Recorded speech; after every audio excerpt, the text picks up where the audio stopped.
বছর ঘুরতেই জুলাই বিপ্লবীদের পুনর্মিলনী হবে। জনতার দ্বারে দ্বারে যাবেন নাহিদ ইসলাম, আখতার হোসেন, তাসনিম জারা, হাসনাত আব্দুল্লাহ ও সার্জিস আলমরা।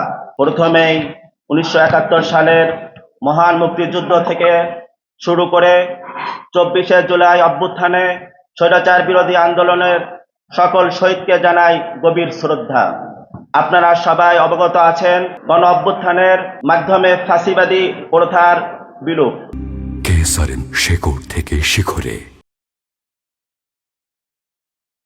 বিচার সংস্কার ও নতুন বাংলাদেশ গঠনের প্রত্যয়ে স্বৈরাচারী শেখ হাসিনা ও তার দলকে পদচ্যুত করা হয়।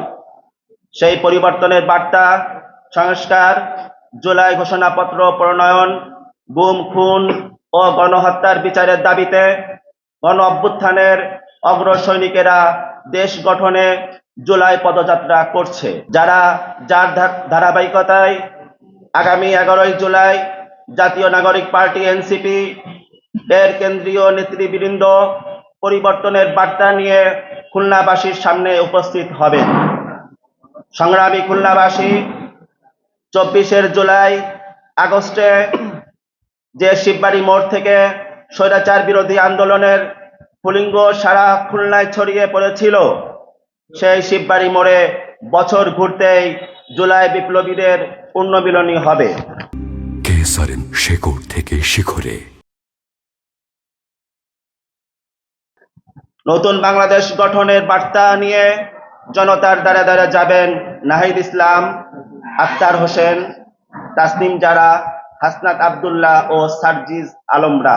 জনতার আকাঙ্ক্ষা, মতামত ও চাহিদা নিয়ে গঠিত হবে এনসিপির রাজনীতি ও নতুন রাজনৈতিক বন্দোবস্ত।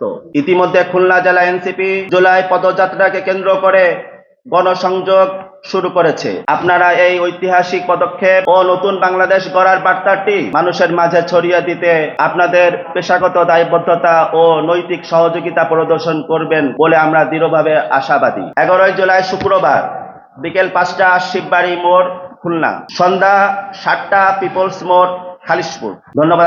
আমি মাহমুদুল হাসান ফয়জুল্লাহ, প্রধান সমন্বয়ক